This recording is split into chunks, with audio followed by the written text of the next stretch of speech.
আপনি দেখুন হাদিসটা কীরকম। আল্লাহর রাসূল একটা গাছে হেলান দিয়ে বসতেন মসজিদে নববীতে। যখন মেহরাবটা তৈরি হয়ে যায় আল্লাহ নবী গাছটা থেকে আলাদা হয়ে যান। হাদিস শরীফ আছে গাছটা গুনগুন করে কাঁদতে শুরু করলো যে নবী এতদিন আমার সাথে ছিল, আমার থেকে আলাদা হয়ে গেল। তো দেখা যাচ্ছে সেখানে তো প্রাণ আছে, তার কান্নার শব্দ তো শোনা গেছে। কাজে একটা গাছের যে প্রাণ নাই একথা সঠিক না, অবশ্যই তার প্রাণ আছে, সে তার জিকির ঠিকই করে। আল্লাহ বলছেন যে আসমান জমিনে যা আছে সবাই আমার তাসবিহ তাহলিল করে। ইউসাব্বিহু লিল্লাহি মা ফিস সামাওয়াতি ওয়া মা ফিল আরদ। আসমান জমিনে যে সবাই আমার তাসবিহ তাহলিল। এই সবাই বলতে এখানে সকল সৃষ্টি এখানে অন্তর্ভুক্ত। কাজে আমরা যখন রাস্তায় থাকি এই ফুটপথে জায়গা দখল করা যাবে না, কুকুর বিলারকে ডিস্টার্ব করা যাবে না, অন্যান্য যে কোনো প্রাণী, শুধু আমি মানুষই বলবো না, অথবা একটা গাড়ি আমি রাখলাম মনে করুন, যেটা আমাদের সমাজে হয়, চলার পথ আমি 100 বস্তা সিমেন্ট রাখলাম যাতে কেউ চলতে না পারে, হচ্ছে না আমাদের সমাজে? Akash TV online, the centre of healthy culture, সুস্থ সংস্কৃতির প্রাণ কেন্দ্র। Akash TV online, the centre of healthy culture, সুস্থ সংস্কৃতির প্রাণ কেন্দ্র। আসসালামু আলাইকুম রহমতুল্লাহি ওয়া বারাকাতুহু। আউযু বিল্লাহি মিনাশ শাইতানির রাজীম। বিসমিল্লাহির রহমানির রহিম। আন আবি সাঈদ আল খুদরি রাদিয়াল্লাহু তাআলা আনহু আন্নাহু ক্বাল আন্না নবী সাল্লাল্লাহু আলাইহি ওয়াসাল্লাম ক্বাল ইয়্যাকুম আল জুলুস ফিত তুরুকাত। ক্বালু ইয়া রাসূলাল্লাহ মা লানা মিন মাজলিসিনা বুদ্দুন নাতাহাদ্দাসু ফিহা। ক্বালা ফাইজা আবাইতুম ইল্লাল মাজলিসা ফাআতুত তুরুক তরিকা হাক্কা। ক্বালু মা হাক্কুত তরিক? ক্বালা গাদ্দুল বাসার ওয়া কাফুল আযা ওয়া রাদ্দুস সালাম আল আমরু বিল মারুফ ওয়ান নাহিল মুনকার আও কামা ক্বালা রাসূল সাল্লাল্লাহু আলাইহি ওয়াসাল্লাম। হাদিসটি সহিহ ইবনে হিব্বানে বর্ণিত আছে। হাদিস নম্বর হলো 595। আল্লাহ রাব্বুল আলামিনের শুকরিয়া আদায় করি আমরা যে এশার নামাজ আদায় করার পর যে আল্লাহ রাব্বুল আলামিন একটি হাদিস আলোচনা করার এবং তা শোনার জন্য আমাদেরকে একত্র সুযোগ দিয়েছেন। আল্লাহ শুকর আদায় করছি আমরা, আলহামদুলিল্লাহ। আবু সাঈদ খুদরি রাদিয়াল্লাহু আনহু বলেন যে রাসূলুল্লাহ সাল্লাল্লাহু আলাইহি ওয়াসাল্লাম বলেছেন, সাবধান, তোমরা লোক চলাচলের পথে বসবে না। অর্থাৎ লোক যেখান দিয়ে চলাচল করে যে রাস্তায়, সেখানে তোমরা বসবে না। সাহাবীগণ বলেন, হে আল্লাহর রাসূল, যে আমাদের তো লোকজন যেখানে চলাচল করে সেখানে বসতেই হয়, সেখানে আমাদের কাজ থাকে, এছাড়া আমাদের উপায় থাকে না। তখন তিনি বললেন, যদি তোমরা সেটা বসা থেকে বিরত না থাকো, অস্বীকার করো, যদি বসতেই চাও তাহলে বসার যে রাস্তা, তুমি যে রাস্তায় বসেছো তার হক আদায় করবে। তখন সাহাবা কেরাম বলেন যে রাস্তার আবার হক কী? তখন আল্লাহ রসুল বললেন যে রাস্তার হক হচ্ছে দৃষ্টি সংযত রাখা। তোমরা যখন রাস্তায় বসবে তখন দৃষ্টি অবনত রাখবে, মহিলা হোক পুরুষ হোক, দৃষ্টি সংযত রাখবে, নাম্বার 1। 2 নম্বর হচ্ছে কষ্টদান থেকে বিরত থাকা, আল্লাহর যে কোনো সৃষ্টিকে কষ্টদান থেকে বিরত থাকা, 2। 3 নম্বরে হলো সালাম দেওয়া অথবা সালামের জবাব দেওয়া। আর 4 নম্বরে হলো সৎ কাজের আদেশ দেওয়া এবং অসৎ কাজ থেকে নিষেধ করা। এই 4টে কাজের কথা এখানে উল্লেখ আছে। আমরা এখানে 4টে বিষয় নিয়ে আলোচনা করব ইনশাআল্লাহ। তো রাস্তায় যদি কোনো মানুষ বসে, 1 নম্বর হলো তার দৃষ্টি সংযত রাখবে, সে নারী হোক অথবা পুরুষ হোক। অর্থাৎ কোনো নারী যদি চলাচল করে, কোনো পুরুষ সেই দিকে তাকাবে না, আবার কোনো পুরুষ যদি চলাচল করে সে নারীর দিকে তাকাবে না। দুইটাই আল্লাহ তাআলা পর্দা ফরজ করেছেন, এটা তার দায়িত্ব, দৃষ্টি সে সংযত রাখবে। সূরা মুমিনুনে আল্লাহ রাব্বুল আলামিন মুমিন পুরুষ এবং মুমিন মহিলা উভয়ের ক্ষেত্রে বলেছেন যে কুল্লিল মুমিনিনা ইয়াগুদ্দু মিন আবসারিহিম ওয়া ইয়াহফাজু ফুরুজাহুম। হে রাসূল, আপনি মুমিন পুরুষদের বলুন তারা যেন তাদের দৃষ্টিকে সংযত রাখে, লজ্জাস্থানকে হেফাজত করে। যালিকা আযকা লাকুম, এটি তাদের জন্য সুচিতা, এটি তাদের জন্য পবিত্রতা। ইন্নাল্লাহা খাবীরুম বিমা ইয়াসনাউন। আল্লাহ বলছেন যে তোমরা যা করো সে ব্যাপারে আল্লাহ রাব্বুল আলামিন খবর রাখেন, তিনি সব জানেন। আবার ঠিক একই ব্যাপারে নারীদেরকে বলা হয়েছে যে কুল্লিল মুমিনাতি ইয়াগুদ্দুনা মিন আবসারিহিন্না ওয়া ইয়াহফাজনা ফুরুজাহুন্না। হে রাসূল, মুমিন স্ত্রী লোকদেরকে বলেন তারাও যেন তাদের দৃষ্টিকে সংযত রাখে। অর্থাৎ মুমিন মহিলারা পুরুষের দিকে তাকাবে না, আর মুমিন পুরুষরাও মহিলার দিকে তাকাবে না, মহিলা পুরুষ দিকে তাকাবে না, আর পুরুষ মহিলার দিকে তাকাবে না। এই পর্দা করা আল্লাহ ফরজ করেছেন। কেন করেছেন? যে রাস্তায় যখন মানুষ চলাচল করে তখন নারী পুরুষ উভয় শ্রেণীর লোকই চলাচল করে। তো রাস্তায় যারা বসে থাকবে তাদের দৃষ্টি যেন সেই দিকে না যায়, দৃষ্টিকে যেন সংযত রাখে। এখন আমাদের দেশে যে কালচারটা হয়েছে সেটা হচ্ছে যে একটা মানুষ একটা সুযোগ পেয়েছে যে একবার তাকানো যায় যাচ্ছে, এরকম কথা সমাজে প্রচলন আছে, কথাটা সঠিক না। যদি এইরকম হয় যে চলতে গিয়ে নারী পুরুষ মুখোমুখি হয়ে গেছে, দৃষ্টি পড়ে গেছে নারীর অথবা পুরুষের, এরকম যদি হয়, সে সম্পর্কে আল্লাহ রাসূলের একটা হাদিস আছে আব্দুল উমর থেকে এইভাবে যে আন নাজরাতুল উলা খাতাউন, প্রথম যে দৃষ্টি সেটা হলো ভুলজনিত, বুঝতে পারেনি যে নারী অথবা পুরুষ, এরকম দৃষ্টি পড়ে গেছে। সানিয়াতু আমাদুন, দ্বিতীয় যে দৃষ্টি সেটা হলো ইচ্ছাকৃত, যখন দেখলো নারী অথবা পুরুষ, দ্বিতীয়বার তো তার দৃষ্টি দেওয়ার কথা না, দৃষ্টি বিরোধ থাকা উচিত। যদি তখন সে দৃষ্টিপাত করে নারী পুরুষের দিকে হোক অথবা পুরুষ নারী দিকে হোক, সেটা হলো ইচ্ছাকৃত। আর সারেসাতু তাদাম্মারুন, আর তৃতীয়টা হলো ধ্বংসাত্মক। প্রথমবার যদি দেখে সেটা হঠাৎ হয়ে গেল, সে গুণ আল্লাহ মাফ করতে পারেন। দ্বিতীয়বার যদি তাকায় সেটা হবে ইচ্ছাকৃত, এরপর তৃতীয়বার যদি তাকায় সেটা হবে তার জন্য ধ্বংসাত্মক, অর্থাৎ কবিরা গুনাহ। যেহেতু পর্দা করা ফরজ, এটা লঙ্ঘন করা কবিরা গুনাহ, সেজন্য এটা বলা হচ্ছে ধ্বংসাত্মক। এরপর আল্লাহ রসুল বলছেন ও নাজরুল মুমিনে মিন মাহাসিনিল মারআতে, যদি কোনো মুমিন পুরুষ মুমিন মহিলার সৌন্দর্যের দিকে তাকায়, সাহামুম মিন সাহাম ইবলিস, এটা হবে ইবলিসের গায়ে তীর মারলে যেরকম বিষাক্ত তীর মারা হয়, সেটা একটা তীরের মতো, সেই তীর তার চোখে মারা হবে। মান তারাকাহা, যে ব্যক্তি এটা করবে না, মিন খাশিয়াতিল্লাহ, আল্লাহর ভয়, যে লোকটি এই পর্দা লঙ্ঘনের কাজটি করবে না, ও রাজা মা ইনদাহু, এবং আল্লাহর কাছে সে কোনো পুরস্কার চায়, আল্লাহ তাকে ইবাদতের মাধ্যমে সাথ দিয়ে দিবেন যাতে করে সে পুরস্কার পেতে পারে। অর্থাৎ কোনো মুমিন পুরুষ যদি কোনো মুমিন মহিলাকে দেখে, অথবা কোনো মুমিন মহিলা কোনো মুমিন পুরুষকে দেখে, এরকম যদি পরেই বসে আল্লাহর ভয় যদি সে দৃষ্টিটা ফিরিয়ে রাখে, তাহলে আল্লাহ রাব্বুল আলামিন এই যে ফিরে রাখলো, এতে করে আল্লাহ তাআলা তাকে একটা পুরস্কার দেবে। এখন এই যে পরস্পর চাওয়া বা পাওয়া, কোরআন শরীফে এরকম আছে যে ইয়ালামু খায়নাতুল আয়ুনি ওয়া মা তুখফিস সুদূর, আল্লাহ রাব্বুল আলামিন বলছেন যে একজন মানুষ যখন আরেকজন মানুষের দিকে তাকানোর ফলে তার মনের ভিতরে যে একটা প্রতিক্রিয়া সৃষ্টি হয়, এই খবরটা আল্লাহর কাছে আছে।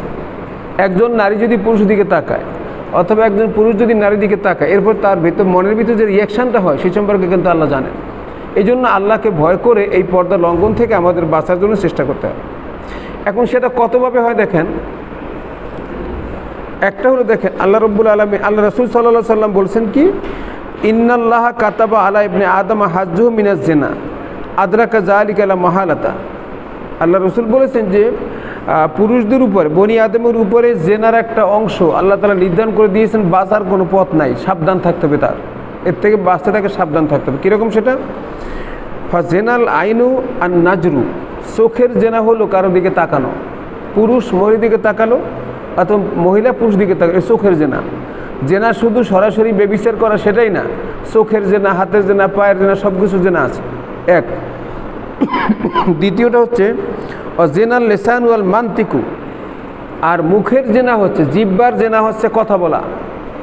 পুরুষের সাথে পর নারী কথা বলুক আর পর নারীর সাথে পুরুষ কথা বলে, এই রস লাগাই যে কথা বলা, এটা তার মুখের জেনা। একটা আগে বললাম কিসের, একটা হলো চোখের জেনা, চোখ দিয়ে তাকিয়ে তাকিয়ে কথা বলে নারী বা পুরুষ পরস্পর। শয়তান এমনভাবে করে দেখেন, যে মহিলার দিকে তাকাইলে সওয়াব আছে, তিনি আমার মা হন বা আপনার মা হন, তার দিকে তাকালে কিন্তু একটা কবুল হজের সওয়াব আছে না। আর পর নারীর দিকে তাকালে একটা কবিরা গুনাহ হয়, জিনার গুনাহ হয়, সেই দিকে কিন্তু ঠিক চৌকি যায়। কিন্তু মার দিকে তাকিয়ে আমরা কয়জনে হাসি মুখে কথা বলি বা কতটা হয় সেটা। স্ত্রীর দিকে যদি কোনো পুরুষ লোক হাসি মুখে কথা বলে বা স্বামীর দিকে তাকে স্ত্রী কথা বলে, আল্লাহ রসুল বলছেন তার অঙ্গ প্রত্যঙ্গের গুণাগুলো আল্লাহ মাফ করে দেন। আমরা সেদিকে তাকাই কিন্তু কম, পর নারীর দিকে পুরুষরা তাকায় আর পর পুরুষের দিকে নারীরা তাকায়, এই দোষটা আমাদের আছে। এরপরে আল্লাহ রসুল বলছেন যে নাফসু তামান্না তাশতাহি, মানুষ যখন চোখ দিয়ে দেখে, মুখ দিয়ে যখন কথা বলে, তখন তার মনের মধ্যে একটা আকাঙ্ক্ষা জাগ্রত হয়, সে নারী হোক অথবা পুরুষ হোক। পুরুষের মনে চায় ওই মহিলাকে পেতে, আবার মহিলার মনে পেতে চায় ওই পুরুষটাকে পেতে। এরপর আল্লাহ রসুল বলছেন আল ফারজু ইউ সাদ্দিকু জালিকা কুল্লাহু আও ইউ কাযযিবুহু। এরপর আল্লাহ রসুল বলছেন যে এরপরে সে জেনায় লিপ্ত হয় অথবা সে জেনা থেকে বাঁচতে পারে। এখন এই জেনাটা শুরু হয় কি দিয়ে? চোখের দৃষ্টি দিয়ে। তারপর শুরু হয় কি দিয়ে? হ্যাঁ, কথা দিয়ে। তারপর শুরু হয় মনের মধ্যে একটা রিয়াকশান তৈরি হতে। আজকাল আপনারা লক্ষ্য করেছেন যে মিডিয়ার কারণে অনেক মেয়ে, হিন্দু মেয়ে, মুসলমান মেয়ে, হিন্দু ছেলে, মুসলমান ছেলে, এক ছেলের সাথে এক মেয়ের সাথে আরেক ছেলে চলে যায়। 10% কিনা আপনারা ফেসবুকের মাধ্যমে বিবাহ হয়, এরপর দেখা যায় বিবাহ শাদী ওই যে হলো কেউ কাউকে চেনেও না, কিন্তু কোথাকার কি, এটা পারিবারিক লেভেল হয়ও না, ফেসবুকের মাধ্যমে হয়। হতে হতে বিবাহটা এক পর্যায়ে মেয়েটাকে মেরে ফেলে, এরকম বহু ঘটনা অহরহ আমাদের সমাজে ঘটছে। এই বিবাহ কিন্তু থাকতেছে না। এই যে কথা বলা, আল্লাহ রসুলের কথাটা কত সত্য। এই যে মনে করেন চোখ দিয়ে দেখলো, সে মেসেঞ্জারের মাধ্যমে হোক, হোয়াটসঅ্যাপের মাধ্যমে হোক, মিডিয়াতে সে দেখলো, ফেসবুকে দেখলো, দেখার পরে তার সাথে রস লাগিয়ে কথা বল, কথার পরে আকাঙ্ক্ষা করলো কি সে তাকে বিয়ে করবে, নারী হোক বা পুরুষ হোক। এরপরে বিয়েটা হলো। এবং আমাদের যেটা অভিজ্ঞতা, যে গার্জিয়ান লেভেলে যে বিবাহগুলো যেভাবে টেকসই হয়, ছেলেমেয়েরা এককভাবে গার্জিয়ান ছাড়া যে বিবাহ করে, সেই বিবাহটা কিন্তু অতটা টেকসই হয় না, একেবারেই কম, সংখ্যা একেবারেই কম। এরা তো রঙিন স্বপ্ন দেখে, আর গার্জিয়ানরা তো অনেক কিছু চিন্তা করে। এই যে রসুলের প্রেসক্রিপশনটা দেখেন কত চমৎকার, যে চোখ দিয়ে তাকানো, তারপরে মুখে কথা বলা, আর এক জায়গায় হাত দিয়ে টাচ করা, নারী পুরুষকে হাত দিল। অনেক আপনারা দেখবেন যে বড় বড় শিক্ষা প্রতিষ্ঠানগুলোতে, বিশেষ করে কলেজ ইউনিভার্সিটিগুলোতে, একটা মেয়ে আর একটা ছেলে হাত ধরে হাঁটে, গায়ে হাত ধরে হাঁটে, এবং স্পর্শকাতর অঙ্গেও তারা হাত দেয়, যেটা বাস্তব দেখা যাচ্ছে। কেন হচ্ছে? সেখানে পর্দার কোনো বালাই নাই, সেখানে চোখের বেবিচারের কোনো বিষয় নেই, এটা এই পড়াশোনাই সেখানে নাই, এমন কোনো ভাষা সেখানে, মানে এই কোরআন হাদিসের টেক্সট সেখানে নাই। মাদ্রাসাটা কিছুটা হেফাজত আছে, এই কারণে যেখানে কোরআন হাদিসের কিছু পড়াশোনা আছে আলহামদুলিল্লাহ। তো এগুলো বাঁচার জন্য যেটা দেখুন, হয়তো উম্মে সালমা থেকে বর্ণিত আছে, তিনি রাদিয়াল্লাহু থেকে বর্ণিত, তিনি বলছেন যে নারীদের যেমন পুরুষ থেকে বাঁচতে হবে, পুরুষদেরকেও নারী থেকে উপরে পর্দা করতে হবে। আমরা যারা পুরুষ লোক, আমরা মনে করছি মহিলারা শুধু পর্দা, আমরা মনে করি পর্দা শুধু মহিলাদের, পর্দা করবো শুধু মহিলারা। না, পর্দারই একটা আয়াত যেটা আপনাদের সামনে তেলাওয়াত করলাম, সূরা নূরের 30 এবং 31 নম্বর আয়াত। 30 নম্বর আয়াতে পুরুষদেরকে বলা হয়েছে পর্দা করার জন্য, আর 31 নম্বরে বলা হয়েছে মহিলাদেরকে পর্দা করার জন্য। কারণ পর্দার ব্যাপারটা আমরা খুব একটা গুরুত্ব দিই না। মামাতো বোন, মামাতো ভাই, খালাতো বোন, খালাতো ভাই, চাচাতো বোন, চাচাতো ভাই, অহরহ আমাদের সমাজে বেপর্দা চলছে, এবং এই ব্যাপারে আমরা খুব একটা গুরুত্ব দিই না, কিন্তু সমাজটা এইভাবে চলছে। কিন্তু এর ফলে যেখানে বলা হচ্ছে যে এইটা কখন হয়, রাস্তাঘাটে বসে থাকলে অসংখ্য লোক চলাচল করে, নারী চলে, পুরুষ চলে, একজন একজন চোখে পড়ে। অথবা বিশেষ করে শিক্ষা প্রতিষ্ঠান, বর্তমানে যে শিক্ষা প্রতিষ্ঠান, বিশেষ করে গার্লস স্কুল অ্যান্ড কলেজ যেগুলো আছে, সেখানে অসংখ্য মেয়েরা বের হয়। আপনি দেখবেন যে দুষ্ট ছেলের দিকে তাকে শীষ দেয়, তাদেরকে তাকে ডিস্টার্ব করে, বহু কিন্তু এরকম আছে। এবং অনেক মেয়ে, 12 ঘরের মেয়ে দেখা যাবে এই কারণে তার আত্মহত্যা করে মারাও যায়, বহু দৃষ্টান্ত কিন্তু আছে। এই জন্য সামাজিকভাবে যে কালচারটা গড়ে ওঠা দরকার, যে এরকম থাকতে পারবে না বা কিছু, সেটা শক্তভাবে কিন্তু সেটা দেখা হয় না। কিন্তু এটা ছিল রাস্তার হক। এবং এমনও দেখা হয় যে একটা মেয়ে যত দূর যায়, আর একটা ছেলে তাদেরকে তাকাইতে যায় এবং তার পিছনে লয়। এবং এমন হয় যে এই মেয়েটাকে একটা পর্যায়ে সে বাগায়নি, তার জীবনটাকে শেষ করে ফেলে। শরীয়ত যেই প্রোটেকশন দিয়েছে, যে কথাগুলো বলেছে, যে পর্দার বিষয়টা, বা রাস্তায় যারা বসবে তারা কখনো এই রকমের নারী পর্দা নষ্ট করবে না, আর পুরুষও তার পর্দার হানি করবে না, এই জিনিসগুলো সে তাকাবে, অবশ্যই সে লক্ষ্য রাখবে। নাম্বার 1। দ্বিতীয়ত হলো, যারা রাস্তায় বসবে তারা কাউকে কষ্ট দেবে না। এটা কয়েক রকম। যেমন মনে করেন আপনি আমরা রাস্তা দিয়ে হাঁটলাম, একটা কুকুর বসা আছে, কুকুর শোয়া আছে, বসা আছে, আমরা কিন্তু কুকুরটাকে ডিস্টার্ব করি। ডিস্টার্ব করা আমাদের উচিত, ওরা তো আল্লাহর সৃষ্টি, ওর তো শোয়ার জায়গা ওইটাই, ওর তোর ঘর নাই, কিন্তু আমরা ডিস্টার্ব করি, কুকুরটাকে কিন্তু লাথি মারি, পিটান দেই, ঢিলা মারি, একটা কিছু করি। এটাও তাকে কষ্ট দেওয়া, এটা নিষেধ করা হয়েছে। একটা বিড়াল শোয়া আছে, তাকে আমরা ডিস্টার্ব করি। একটা গরু ছাগল বসা আছে, আমরা পিটিয়ে পুড়ে সেটাকে উঠিয়ে দিই, এইটা অপরাধ, এটা ঠিক না। এই নাম্বার 1টা। আর একটা হলো দেখেন, যে গাড়ি ঘোড়া যখন আমাদের বাংলাদেশের রাস্তা দিয়ে চলে, তখন গাড়ি ঘোড়া এমনভাবে আড়াআড়ি থাকে, 100 গাড়ি কিন্তু সেখানে ভিড় জমে যায়, কষ্ট দিচ্ছি আমরা মানুষকে। হয়তো আপনি জানবেন না যে সামনে কোনো জ্যাম ট্যাম কিছু হয়েছে, দেখবেন যে শুধু একটা গাড়ি আড়াআড়ি করে রেখেছে, সামনে পিছনে অনেক গাড়ি জ্যাম পড়ে গেছে। তো যে লোকগুলো মনে করুন যে একজন রুগী পিছনে থাকতে পারে, গুরুত্বপূর্ণ একজন লোক থাকতে পারে, রাস্তা ব্লক থাকার কারণে সে যেতে পারছে না, অথচ সামনে জ্যাম বলতে কিছুই নেই, শুধু একটা গাড়ি আড়াআড়া করে থাকার কারণে বাকি লোকগুলো কষ্ট হচ্ছে। এই কষ্টটা দেওয়া যাবে না, এটা রাস্তার হক। এরপর নাম্বার 1। দ্বিতীয়ত, ফুটপাতে আজকাল দেখবেন অহরহ দোকানপাট চলছে। ফুটপাতটা মানে হলো হাঁটার পথ, এর নাম হলো ফুটপাত। সেখানে অহরহ দোকান বসে আছে, রাজনৈতিক কর্মীরা, রাজনৈতিক ছত্রছায়া দোকান ভাড়া দিয়ে সেখানে চাঁদাবাজি করছে, আর মানুষের চলাচলের কোনো রাস্তাঘাট পাচ্ছে না। এইভাবে করে কষ্ট দেয়, এটা কবিরা গুনাহ। কাজে রাস্তায় যদি চলতে হয়, লক্ষ্য রাখতে হবে আমার দ্বারা আল্লাহর কোনো প্রাণী যেন কষ্ট না পায়। আপনি আমি যেমন আল্লাহর সৃষ্টি, একটা কুকুরও কিন্তু আল্লাহরই সৃষ্টি, একটা বিড়ালও আল্লাহরই সৃষ্টি, একটা গরু সেটা আল্লাহরই সৃষ্টি। আল খালকু আয়াদুল্লাহ, আল্লাহ বলছেন যে সারা দুনিয়া এটা আমার পরিবার, আর এরা যারা আছে সবাই আমার পরিবারের সদস্য, তাদের সাথে ভালো ব্যবহার করতে হবে। আপনারা একটা হাদিস শুনেছেন, আপনারা জানেন সেটা, যে একজন মহিলা একটা বিড়ালকে কষ্ট দিয়েছে না, বিড়ালকে সে বেঁধে রেখেছে, বিড়ালটা কোনো খাওয়া দাওয়া দেয়নি, না খেয়ে সে মারা গেছে। নামাজি দিনদার মহিলা, আল্লাহ রসুল বলছেন এই কারণে সে জাহান্নামে যাবে। আবার একজন দুশ্চরিত্রের মহিলা, সে একটা কুকুরকে পানি পান করিয়ে জান্নাতের সুসংবাদ পেয়েছে। আল্লাহর একটা প্রাণী, নাপাক প্রাণী, তারপর তার জান্নাতের ব্যবস্থা হয়েছে, কারণ সেও কিন্তু আল্লাহর একটা মাকলুক। আমি যেমন মাকলুক, সেও মাকলুক, তারও এখানে অধিকার আছে। এই দুনিয়াতে ভূখণ্ডে যেমন আমার একটু অধিকার আছে, আল্লাহর যে কোনো সৃষ্টি এখানে কিন্তু সে অধিকার আছে।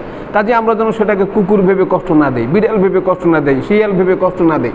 অথবা আমি যাবার সময় করলাম কি, রাস্তায় হাঁটার সময় একজন একটা গাছের পাতা ছিঁড়ে ফেললাম, একটা গাছের ডাল ছিঁড়ে ফেললাম, লোকটা কিন্তু শখ করে গাছটা লাগিয়েছে। অথবা রাষ্ট্রই মনে করেন একটা গাছ লাগিয়েছে আমাদের কল্যাণের জন্য, রাস্তায় দুই পাশে গাছ লাগায়, রাস্তায় এগুলো আমাদের রাস্তায় দেখেন আছে, এই গাছটা আমি ভেঙে ফেললাম, নষ্ট করলাম, এইটা অপরাধ। এই গাছটাও কিন্তু আল্লাহর জিকির করে। কোরআন শরীফে কি আছে, ওয়াইম মিন শাইইন ইল্লা ইউসাব্বিহু বিহামদিহি ওয়ালাকিন লা তাফকাহুনা তাসবিহুম। আল্লাহ বলছেন যে আমার সৃষ্টি সবাই আমার তাসবিহ তাহলিল করে, তোমরা বুঝতে পারো না। এখন কুকুর আজান দিলে কিছু মসজিদে আসবো আমি, কুকুর কুকুরের মতো ডাকে, বিড়াল তার মনিবকে তার মতো করে ডাকে, শিয়াল তার মতো করে আল্লাহকে ডাকে, একটা মোরগ তার মতো করে সে আল্লাহকে ডাকে, একটা ছাগল তার মনিবকে তার ভাষায় সে ডাকে। সে তো আমার ভাষায় ডাকবে না, আমি তো তার ভাষায় ডাকবো না। আল্লাহ ভাষা আলাদা করে দিয়েছেন, ভাষা আলাদা আলাদা করে তারা ডাকতে থাকে। এবং আল্লাহ বলছেন কুল্লুন কদ আলিমা সলাতাহু ওয়া তাসবিহু, আমি সকল প্রাণীকে আমাকে ডাকার ভাষা, তাসবিহ তাহলিলের ভাষা আমি শিক্ষা দিয়েছি। কুকুর কেমনে ডাকবে আল্লাহ ভাষা শিখে দিয়েছেন, একটা ইঁদুর কেমনে ডাকবে আল্লাহ তার ভাষা শিখে দিয়েছেন, একটা ঘোড়া কেমনে ডাকবে আল্লাহ সে ভাষা শিখে দিয়েছেন, একটা গরু কেমনে ডাকবে, ছাগল কেমনে ডাকবে আল্লাহ আলাদা আলাদা করে ভাষা শিখে দিয়েছেন। কাজে কোনো প্রাণীকে, আল্লাহর কোনো মাকলুককে কষ্ট দেয় এটা আমাদের জন্য অপরাধ, এটা উচিত না। যদি আমরা রাস্তায় বসি, আবার মনে করুন যে আমরা রাস্তায় 5 জন লোক এক জায়গায় বসতে, একটা জরুরি কাজে বসতেই হলো আমাদের, সেখানে দেখতে হবে যে চলার পথটা যেন রুদ্ধ না হয়, চলার পথটা যেন মানুষের কষ্ট না। আজকাল আমাদের সমাজে রাস্তাঘাটে বিশাল সমাবেশ করা হয়, মানুষের কষ্টের কোনো চিন্তাই করা হয় না, এটা অপরাধ, এটা উচিত না। সমাবেশ করতে হলে রাস্তা ছেড়ে মানুষ চলাচলের পথে তারপর সমাবেশ করতে হয়। এরপর আরেকটা কি, চলার পথে কষ্ট যেমন কীরকম, আপনার পাশে একজন লোক বসতে পারে কিন্তু আপনি তাকে বসতে দিচ্ছেন না, একটু চাপাচাপি করলে কিন্তু লোকটা বসতে পারে, লোকটা বসার দরকারও, আপনি সেই বসতে দিচ্ছি না, এটা কিন্তু অপরাধ। আল্লাহ রসুল বলছেন কি, কোনো মজলিসে যদি লোকজন বসা থাকে, এরপর যদি আরও কোনো লোক আসে, বসার জায়গা যদি নাও থাকে, তারপর নড়াচড়া করে চেষ্টা করবা যাতে করে একটু বসার সুযোগ করে দেওয়া যায়। তুমি যদি এটা করো, জান্নাতে আল্লাহ তোমার রাস্তা প্রশস্ত করে দেবে। আমরা সেই কাজটা চাই না। আমরা অনেক সময় লক্ষ্য করি যে লঞ্চে যখন আমাদের যেতে হয়, তো মাঝে মাঝে লঞ্চে দেখা যাবে যাত্রী যেতে পারে 5 জন, সেখানে 2 জনও দখল করে রেখেছে 5 জনের জায়গা, আর 3 জনের জায়গায় পাচ্ছে না, অথচ লোক নেই। মিথ্যা কথা বলছে যখন লোক আছে, আসলে লোক নেই। ট্রেনেও ঠিক সেম কেস কিন্তু এরকম হয়, এরকম মানে বিষয়গুলো আছে। এই যে জায়গাটা, যে কষ্টদান থেকে বিরত থাকা, মানুষকে কষ্টদান শুধু না, আল্লাহর যে কোনো মাকলুককে কষ্ট দেওয়ার অধিকার আপনার আমার নাই। একটা গাছের পাতা যদি প্রয়োজন হয় আপনি ছিঁড়বেন, কিন্তু অপ্রয়োজনে আপনি ছিঁড়বেন না, কখনোই ছিঁড়বেন না, এটা অপরাধ। কারণ ওই গাছটাও কিন্তু আল্লাহর সৃষ্টি, সে কিন্তু আল্লাহর গুণগান করে, তার ভাষাই করে। আপনি দেখুন হাদিসটা কীরকম, আল্লাহর রাসূল একটা গাছে হেলান দিয়ে বসতেন মসজিদে নববীতে। যখন মেহরাবটা তৈরি হয়ে যায়, আল্লাহ নবী গাছটা থেকে আলাদা হয়ে যান। হাদিস শরীফ আছে, গাছটা গুনগুন করে কাঁদতে শুরু করলো যে নবী এতদিন আমার সাথে ছিল, আমার থেকে আলাদা হয়ে গেল। তো দেখা যাচ্ছে সেখানে তো প্রাণ আছে, তার কান্নার শব্দ তো শোনা গেছে। কাজে একটা গাছের যে প্রাণ নাই এ কথা সঠিক না, অবশ্যই তার প্রাণ আছে, সে তার জিকির ঠিকই করে। আল্লাহ বলছেন যে আসমান জমিনে যা আছে সবাই আমার তাসবিহ তাহলিল করে, ইউসাব্বিহু লিল্লাহি মা ফিস সামাওয়াতি ওয়া মা ফিল আরদ। আসমান জমিনে যা সবাই আমার তাসবিহ তাহলিল করে। এই সবাই বলতে এখানে সকল সৃষ্টি এখানে অন্তর্ভুক্ত। কাজে আমরা যখন রাস্তায় থাকি, এই ফুটপথের জায়গা দখল করা যাবে না, কুকুর বিলারকে ডিস্টার্ব করা যাবে না, অন্যান্য যে কোনো প্রাণী, শুধু আমি মানুষই বলবো না। অথবা একটা গাড়ি আমি রাখলাম, মনে করুন, যেটা আমাদের সমাজে হয়, চলার পথ আমি 100 বস্তা সিমেন্ট রাখলাম যাতে চলতে না পারে, হচ্ছে না আমাদের সমাজে। অথবা আমি এত বিরাট করে স্তূপ করে বালু রাখলাম, হাঁটার কোনো জায়গা নেই, আমি বন্ধ করে দিলাম, আমার ক্ষমতা আছে বন্ধ করে দিলাম, এটা গুনাহ, এটা অপরাধ। অথবা আমি কয় হাজার ইট রাখলাম, রাস্তাটা বন্ধ করে, লোকজন হাঁটা চলার পথ আমি বন্ধ করে দিলাম, এটা অধিকার আপনার আমার নাই। যদি আপনি বাড়িঘর করেন তাহলে আগে চিন্তা করবেন যে এটা কোন জায়গায় রাখতে হবে, মানুষের জন্য চলাচলে কষ্ট না, মানুষের চলাচলের কষ্ট আমরা দিতে পারিনি, এই অধিকার আল্লাহ আমাদেরকে দেননি। এটা আমাদেরকে লক্ষ্য রাখতে হবে। ট্রাফিক আইনে যেটা হয়, ট্রাফিক আইনে কী হয়, যদি আপনি টাকা দেন, যে ভাইরা পাহারা দেয়, নাম নাই বললাম, আপনারা চিনছেন, রাস্তাঘাটে গাড়ি কিন্তু স্মুথলি পার হয়। আবার টাকা না দিবেন চটলাবাজেই তারাই বসে থাকে। অনেক সময় দেখছি তারাই আমাদের দুর্ভোগের অনেক ক্ষেত্রে কারণ। তো বিদেশে যখন আমরা দেখি যে ওই বাইরে রাস্তায় নাই, শুধু সিসি ক্যামেরা আছে, কিছু নাই, সুন্দর রাস্তা চলছে, কিন্তু আমাদের সমাজে সেটা হয় কেন? আবার দেখা যাবে এক জায়গায় গাড়ি আটকে আছে, এখানে লিগালি সে যাওয়ার কথা না, 10 টাকা 5 টাকা 20 টাকা দিলে কিন্তু উনি রাস্তা ছেড়ে দিচ্ছে অন্যায়ভাবে। ওনাকে কিন্তু দায়িত্ব দেওয়া হয়েছিল অন্যায়ভাবে যেন গাড়ি চলাচল না করে, মানুষ যেন কষ্ট না হয়, কিন্তু উনি দুর্ভোগটা আরও বাড়িয়েছেন। এমন এক শ্রেণীর কর্মকর্তারা রাষ্ট্রের আছেন না, প্রজাতন্ত্রের কর্মচারী আছেন এরকম। সম্মানিত ভাই সাহেব, এগুলো অপরাধ, এগুলি একেবারেই অপরাধ। এই যে ট্রাফিক আইনের জ্যাম, আপনি বাস্তব চিন্তা করেন যে এখান থেকে আমরা যদি ঢাকাতে যেতে হয় কত জ্যাম, কত কষ্ট পোহাইতে হয়। ঠিকই সেনাবাহিনীর লোক যদি রাস্তায় নামে তখন কিন্তু আমরা আধা ঘন্টা 1 ঘন্টা ঢাকা বসে যাই, আর আমাদের বুঝতে লাগে 3 ঘন্টা 4 ঘন্টা। তাতে বুঝে যে এটা সম্ভব, রাস্তা পরিষ্কার করে যাত্রীদেরকে দুর্ভোগ থেকে বাঁচানো সম্ভব, কিন্তু আমরা সেই দুর্ভোগটা দিচ্ছি জনগণকে। 3 নম্বর হচ্ছে রাস্তায় যখন থাকবে, কেউ বসবে, লোকজন যারা চলাচল করবে তাদেরকে সালাম দিবে অথবা সালামের জবাব দিবে। কেউ সালাম দিলে জবাব দিবে অথবা নিজের তরফ থেকে সালাম দিবে। সালামটা কেন দিবে? আল্লাহ রাব্বুল আলামিন বলেন, ওয়াইজা জাআকাল্লাযিনা ইউমিনুনা বিআয়াতিনা ফাকুল সালামুন আলাইকুম লিল মুমিন।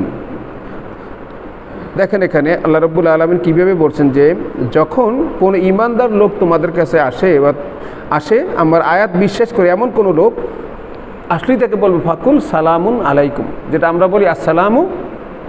দুইটাই ভাষা আমি ব্যবহার করতে পারেন, সালামুন আলাইকুম বলতে পারেন অথবা আসসালামু আলাইকুম ও রহমাতুল্লাহি ওয়া বারাকাতুহু। এই সালামটা আমি দিতে পারি কেন? আমার লাভটা কি?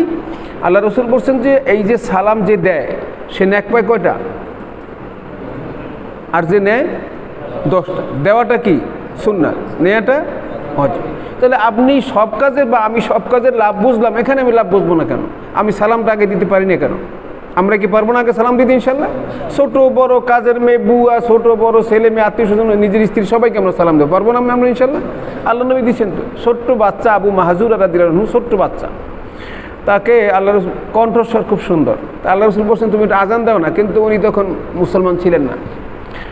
উনি আজান দিচ্ছেন, আশহাদু আল্লাহ, তো আমরা বুঝি না, ওনারা তো বুঝতেন নাকি? ওনারা আরবি ভাষী না, ওনারা বুঝতেন। উনি বলতেছেন না, বলছেন না তুমি আজান দাও। বলার পরে উনি আজান দিলেন। দেওয়ার পরে আল্লাহ রসুল তার মাথায় হাত বুলে আদর করলেন। বাচ্চা মানুষ আদর করার পরে ওই যে রসুলের হাত লেগেছে, এই কারণে ওই মাথার অংশের ওই চুল উনি জীবনের কোনোদিন কাটেন নাই, যে নবীর হাত লেগেছে। তাদের শ্রদ্ধাবোধ এরকম, নবী তাকে সালাম দিয়েছেন। ছোট্ট বাচ্চাদেরকে দেখলে নবী সালাম দিতেন, বড়দের কিন্তু দিতেনি। এবং মা আয়েশা এক হাদিসে আছে, তিনি বলছেন যে কোনোদিন এমন হয়নি যে নবীর আগে আমরা সালাম দিতে পেরেছি। আল্লাহ নবী বরং আমাদেরকে সালাম দিয়ে, বিশ্ব নবী তিনি আগে সালাম দিয়েছেন। আর আমরা মনে করি যে ছোট যারা কর্মচারী আছে তাদের সালাম দেওয়া মনে একটা কবিরা গুণের মতো, এটা সালাম দিই কেমন?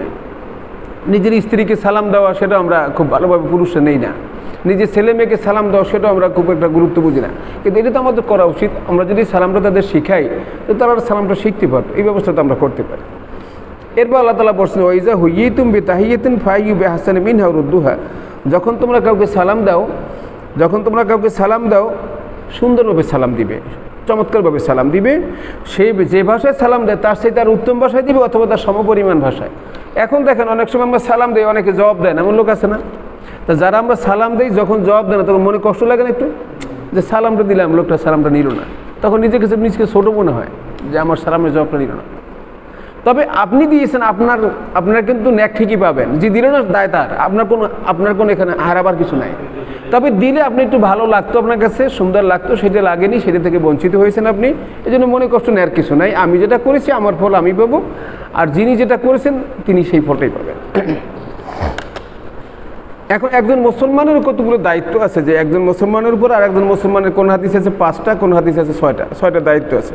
কোনো লোক যদি রোগাক্রান্ত হয়, অসুস্থ হয়ে পড়ে, আমাদের দায়িত্ব কি তার সেবা করা, খোঁজখবর নেওয়া, এটা একটা বিরাট ফজিলতপূর্ণ কাজ। আর একটা হলো কেউ যদি মারা যায় তার জানাজায় শরীক হওয়া, তার খোঁজখবর নেওয়া, কোথায় নিবে লাশ, কেমনে কি, খোঁজখবরটা নেওয়া, এটা বড় গুরুত্বপূর্ণ কাজ। আর যদি কেউ আমাদেরকে দাওয়াত দেয় বা ডাকে কোনো আমন্ত্রণে, সেটা আমাদের যদি কোনো ক্ষতিকর কিছু না আমরা আজ করতে না পারি, কোনো ক্ষতি হবে না, স্বাভাবিক অবস্থা। কোনো জায়গায় দাওয়াত দিয়ে তারপর বিপদেও ফেলে, এমন তো আছে। কিন্তু যেই দাওয়াতটা আমাদের জন্য ক্ষতিকর না সেখানে সাড়া দেওয়া। আর একটা হলো কি, যখন কারোর সাথে সাক্ষাৎ হয় তখন তাকে সালাম দেওয়া, দেখা হলে তাকে সালাম দেওয়া। আর একটা হচ্ছে যে যখন কেউ হাসি দেয় তখন তাকে কি বলি আমরা, ইয়ের হামুকাল, এটা বলা। আর যখন কেউ অনুপস্থিত লোক থাকে তার বা উপস্থিত থাকে তার কল্যাণ কামনা করা, আমাদের মাধ্যমে কারো জন্য কোনো ক্ষতির আশঙ্কা না থাকে, ক্ষতিকর কিছু না হয়, আমরা যেন মানুষের কল্যাণে কাজ করতে পারি। মানে আমি উপকার করতে না পারি কিন্তু আমার দ্বারা যেন কারো কোনো ক্ষতি না হয়, এই জিনিস আমরা লক্ষ্য রাখবো।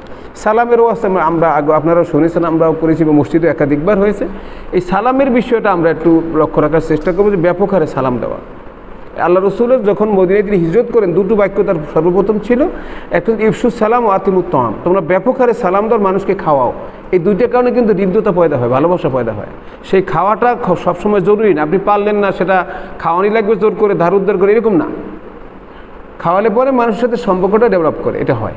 আর সালামটাই কিন্তু মানুষের সাথে সম্পর্কটা আস্তে আস্তে জুড়ে যায়। একদিন সালাম নেয় না, আর একদিন, আমি তো এলাকায় দেখছি তো একটা লোক, আমি সালাম কখনোই নেয় না, সালাম কিন্তু দিয়ে এসছি কিন্তু নেয় না, আর না নেয় নেই, আমি তো জানি যে আমার কোনো ক্ষতি হবে না, তার ক্ষতি হবে। কেন নেন না অথবা কেন নিচ্ছে না জানি না, না কিন্তু আমি আমার দায়িত্বের জন্য আমি পালন করি। আর একজনে কী করলো সেজন্য তো আল্লাহ আমাকে জবাবদিহিতার মুখোমুখি করবেন না, কিন্তু আমি যেন সেটা করি, এদিকে আমরা লক্ষ্য রাখবো ইনশাআল্লাহ।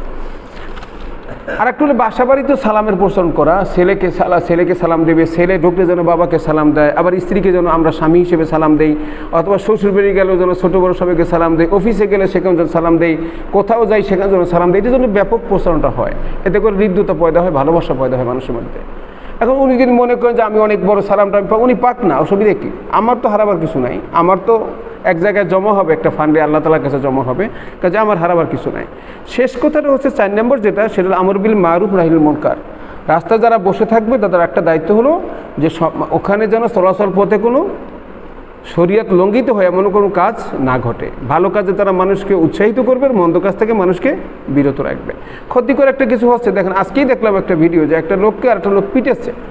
সে পিটেছে কেন, সে চালায় ভ্যান, লাগছে গাড়িতে, গাড়িওয়ালা নেমে ওরা মনের মতো পিটেছে। যে লোকটাকে পিটেছে সেই লোকটা অনেক বয়সী মানুষ, হয়তো 60 এর উপরে হবে বয়স, আর যে যুবক পিটেছে তার বয়স হবে হয়তো 30-32, মানে তার বাবা ছেলে অথবা নাতি দাদা নানা এরকম। 4-5 জন 10 জন লোক দাঁড়িয়ে থাকলে দেখলাম যে তারা দেখছে আর কেউ ভিডিও করছে সেই চিত্রটা, অথচ লোকটাকে পিটিয়ে কিন্তু শেষ করে দিচ্ছে। এখন যারা রাস্তার পাশে বসা আছি আমরা বা দাঁড়ানো আছি, আমাদের কাজটা কি? আমাদের কাজটা কি ভিডিও করা নাকি ফিরানো? কিন্তু আমরা করি কোনটা? আপনি বলবেন যে এই ফিরেতে গেলে অনেক সময় জঞ্জাল হয়, ঠিকই হয় জঞ্জাল। যদি আমরা 20 জনে ফিরাই তাই পুলিশ আমাদের 20 জনকে ধরে হামলা করবে না, একজনে ফিরাইলে হয়তো কোনো সমস্যা হইতে পারে। যেমন সেই দিন দেখলাম যে পত্রিকা এসছে, একটা হলো কি 999-এ একজনে ফোন করেছে, পুলিশ এসে দাঁড়িয়ে গেছে, সেই লোকটা কিন্তু সন্ত্রাসী, যে ফোন করেছে সে সন্ত্রাসী, সে চুরি করে ধরা পড়ে গেছে, ডাকাতি করে ছিনতাই করে, সে চালাকি করে ডাকছে পুলিশ। উপস্থিত লোকজন বলল যে লোকটা আসলে আমাদের মালামাল নিয়ে গেছে, চালাকি করে সেই করেছে, ধরা পড়ছে ঠিকই, সেই কিন্তু আসলে সন্ত্রাসী। আসলে চোরের কিন্তু কয়দিন, চোরের কিন্তু একদিন না, আর গৃহস্থের সব দিন। চোর কিন্তু চোর, এটা কিন্তু একসময় ধরা পড়বেই, রিপোর্টার সে হবেই। কাজে আমরা যারা আছি রাস্তা পাশে বসে থাকি বা রাস্তায় মজমা বসাই বা যাই করি, লক্ষ্য রাখবো যে আমাদের দ্বারা যেন কারো কোনো ক্ষতি না হয়। আমার দৃষ্টিকে আমরা সংযত রাখবো, সালামও দিব, আর সর্বশেষ কী করবো, ভালো কাজের আদেশ দেবো, আর অন্যায় কাজ থেকে মানুষকে বিরত রাখবো। কোনো মানুষের উপরে যদি অন্যায়ভাবে টর্চারিং করা হয় তাহলে আমাদের রোলটা কী হবে, আমরা কী করবো? আমরা বাধা দেবো। যদি একা না পারি আর 5 জনকে বলবো, 5 জনে বলে তারপরে এই লোকটাকে এই অপরাধ থেকে ফিরাতে আমরা চেষ্টা করবো। সেই লোকটাকে, এই বুড়ো লোকটাকে, এরপরে কয়েকজন যুবক এগিয়ে আসছে, তখন সে তর্কও করেছে যে এই আমার যে গাড়িটা নষ্ট করলা তোমরা কি করবা, গাড়িটা নষ্ট করে করুক, অবশ্যই যে লোকটা চোখে দেখে না সে রাস্তায় নামে কেন?